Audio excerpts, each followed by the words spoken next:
Hi guys, you're welcome back to my YouTube channel. My name is Toyo if you're just meeting me for the first time, and I am a digital nomad in Malta. In this video, I'll be telling you a few things to note if you're coming to Malta for the first time this summer. So Malta is a bubbling island and it has lots of people trooping in every summer, and there's some things you want to take note of if you're coming here for the first time. The first one is the transport system in Malta. People always ask me if Malta has trains. Malta doesn't have any trains, but there are three ways to move around in Malta. So there is the bus system, and then there is the cabs. So that's the Malta taxis. Then we also have the boats, Uber and e-cabs, and we also have the ferries. Now for the bus, Talinia is the official company for the bus system in Malta. So if you're coming here, you might want to look up the Talinia website. I'll link it below. And for that, you would need a card.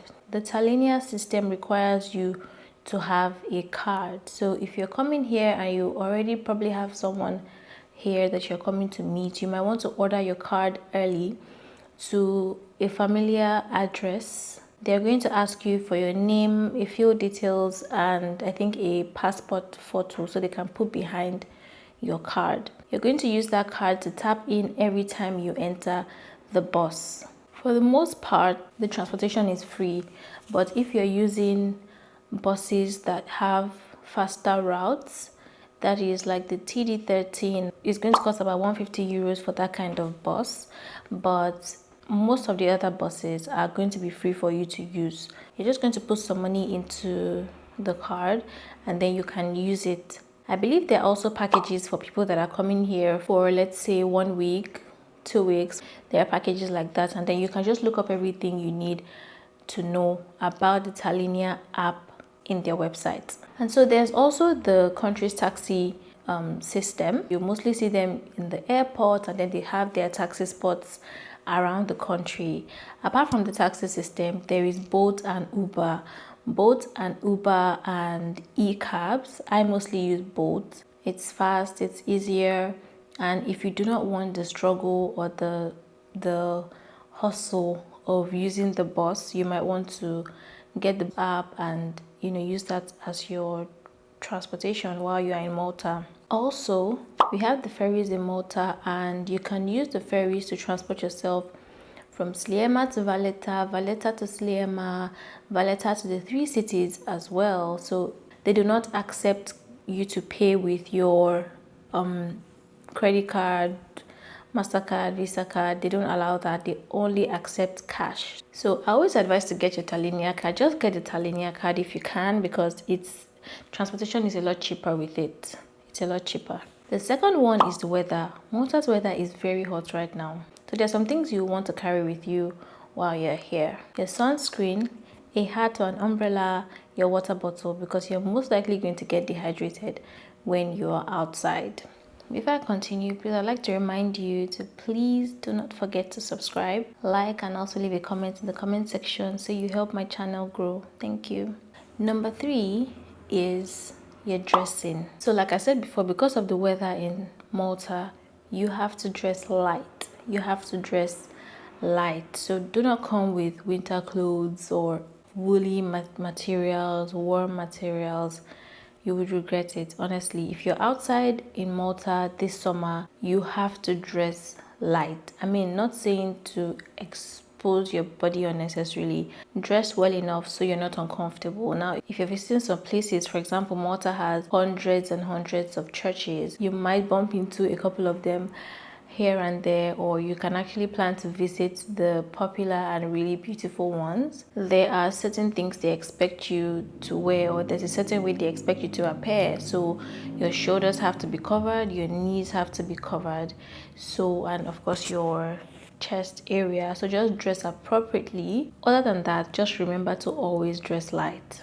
There are sometimes, maybe in the evening or if you're closer to the water, it could get windy or it could get a bit chilly on very rare occasions. So you might want to just bring maybe one denim jacket or something that you can use, or a scarf that is warm enough that you can use to shield or cover yourself. But most people don't even use this. They're just always hot this summer.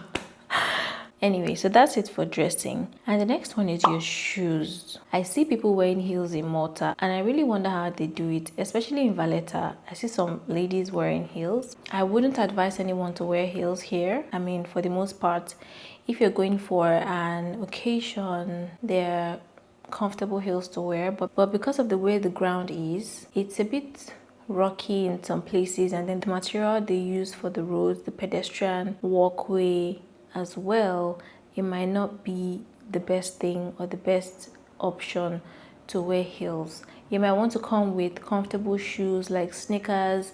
You might also wear sandals on some occasions.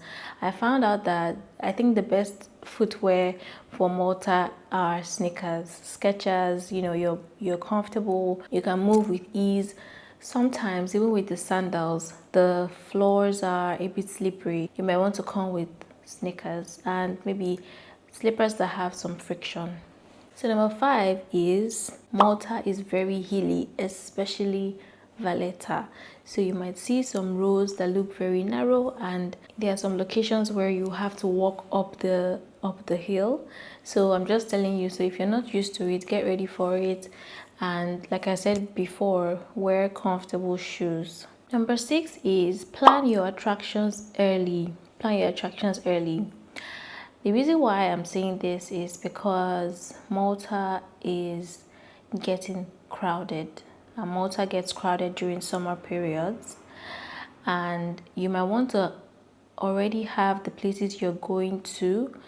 You might want to have checked them out on the internet. If there is a reservation that needs to be made, you should make that so that tickets are not sold out, and the period that you're here, you're able to visit the places that you want to visit. You might have to leave early some days, but like some other places in Europe where you have to wake up and go there, like you have to wake up like 5 a.m. so you can get a good view. I don't think that's the case for Malta because it's a small island and you can really get around in a few minutes if there's no traffic, if it's not in the rush hour as well. So just have the places that you're going to planned out, and your tickets ready as well. And finally, there are about 3 islands in Malta that you can visit. So apart from Malta, there is Gozo and there is Comino. So Gozo is like a smaller Malta. There are lots of people there as well. Not as crowded, not as big as Malta. That is for Gozo. And Comino is an island for if you're interested in swimming, if you're interested in boat rides, if you're interested in parties. You know, Comino is always very lively, and I think you should go there if you're interested in that kind of thing. So that's all for this video. If you enjoyed it, please give it a massive thumbs up, and if you have any other questions about Malta, you can always send me a DM on my Instagram, send me an email, or leave a comment in the comment section, and I'll definitely respond to you. Thank you so much for watching, and I'll see you in my next video. Bye.